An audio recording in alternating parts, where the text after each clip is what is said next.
আশ্বস্ত থাকুন, কেউ কোনো সাম্প্রদায়িকতার মূলক আচরণ করবেন না এবং আইন হাতে তুলে নেবেন না। যারা বিপদে পড়বে আমাদের ভাই বোনেরা, কারণ এখনো অনেকে আছে, আমরা সেটা গভর্নমেন্ট অফ ইন্ডিয়া এবং গভর্নমেন্ট অফ বাংলাদেশ সেটা দেখে রাখবো। গভর্নমেন্ট অফ ইন্ডিয়া যেভাবে বলবে আমরা সেভাবে।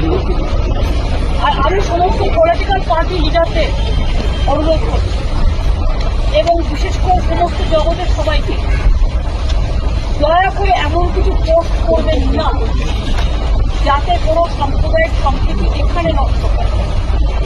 এবং সব দলের নেতারাই তাদের বলবো এটা দেশের ওপর ছেড়ে দিন, দেশে আমাদের সরকার আছে, তাদের উপর ছেড়ে দিন। আপনারা নিজেরা এমন কোনো কমেন্ট করবেন না যাতে কোনো হিংসা বা প্ররোচনার সৃষ্টি হতে পারে। সকলেই আমাদের ভাই বোন এটা মনে রাখবেন, বাংলাদেশের যে ঘটনা, সেই ঘটনাতে আমরা সবাই উদ্বিগ্ন,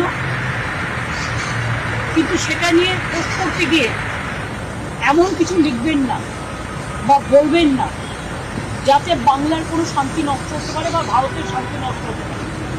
এটা আমি সবাইকে বলব, ইনক্লুডিং দ্য বিজেপি লিডার্স, কারণ তারা অলরেডি কিছু পোস্ট করছে যে পোস্টগুলো করা উচিত না বলে আমি মনে করি। আমি আমাদের নেতাদেরও বলবো কেউ কোনো পোস্টে যাবে না। সুতরাং আমি আপনাদেরও বলবো এবং সমাজ জগৎকেও বলবো, শান্তি রক্ষার স্বার্থে আসুন।